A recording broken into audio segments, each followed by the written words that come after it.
David McLean traveled to 3 different cultures of longevity, which included Okinawa, Japan, Sardinia, Italy, and Loma Linda, California. He spent time in each of these places and tried to learn about their cultures of longevity. He learned about what it is they are doing to live vital and healthy lives well into their hundreds. The first longevity hotspot he traveled to was Sardinia, Italy. What is phenomenal about this region is that men are living just as long as women. Science isn't exactly quite sure why, but one theory is that it is because the women wear the pants, and that men have less stress as a result. Also, the Sardinians have a fanatical zeal for the family. David witnessed one family of 4 generations coming together to share a giant meal, which they do every weekend. David reflected, "This is what being alive and having a family is all about. This social component of longevity is incredibly important."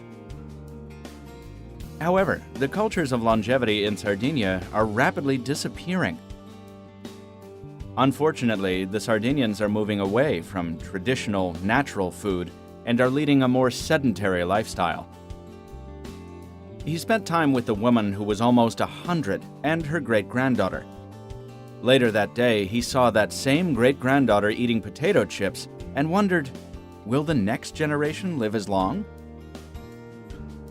Okinawa is an archipelago in the far south of Japan.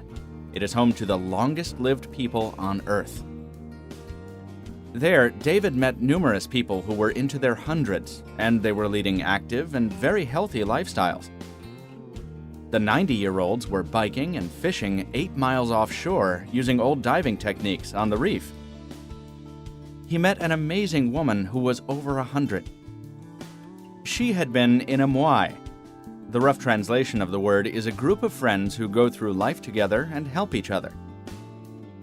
David believes the energy and vitality that they would get from that factored into the longevity equation. The Okinawans have a wonderful word called ikigai. It translates roughly into the reason for which you wake up in the morning. All of the centenarians had ikigai, yet another reason why so many Okinawans are living so long. One of the cornerstones of Okinawan longevity is caloric restriction. Yet, interestingly, they are eating a lot of food. The trick is that the foods they are eating are all low in caloric density. The food included beautiful miso soups filled with carrots, seaweed, onions, and potatoes. Like the Sardinians, the Okinawans grew most of the food themselves in their gardens. They go to the store for very little. Still, Okinawa is losing its longevity edge. Okinawa has the highest rate of obesity in all of Japan. For David, this was quite shocking and somewhat disturbing to see this culture of longevity disappearing right before his eyes.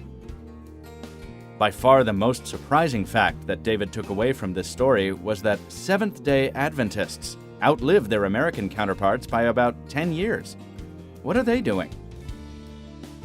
Quite simply, the Seventh-day Adventists, who largely populate Loma Linda, California, have a religion that reinforces positive, healthy behaviors. For example, if you are a devout Seventh-day Adventist, you are a vegetarian, non-drinker, non-smoker, who takes a Sabbath every Saturday, where for one whole day you have to just unplug. So he met many incredible people there. The most incredible by far was a woman who had just turned 100 and renewed her driver's license. Before he could go with her for a cruise, she had to go through her morning routine, where she lifts weights and rides a stationary bike. Interestingly, the Seventh-day Adventists are the only culture of longevity that he visited who are not losing their longevity edge. While photographing a baptism at the church, David remembers thinking, wow, this is the perfect example of how this religion is still growing and carrying forward.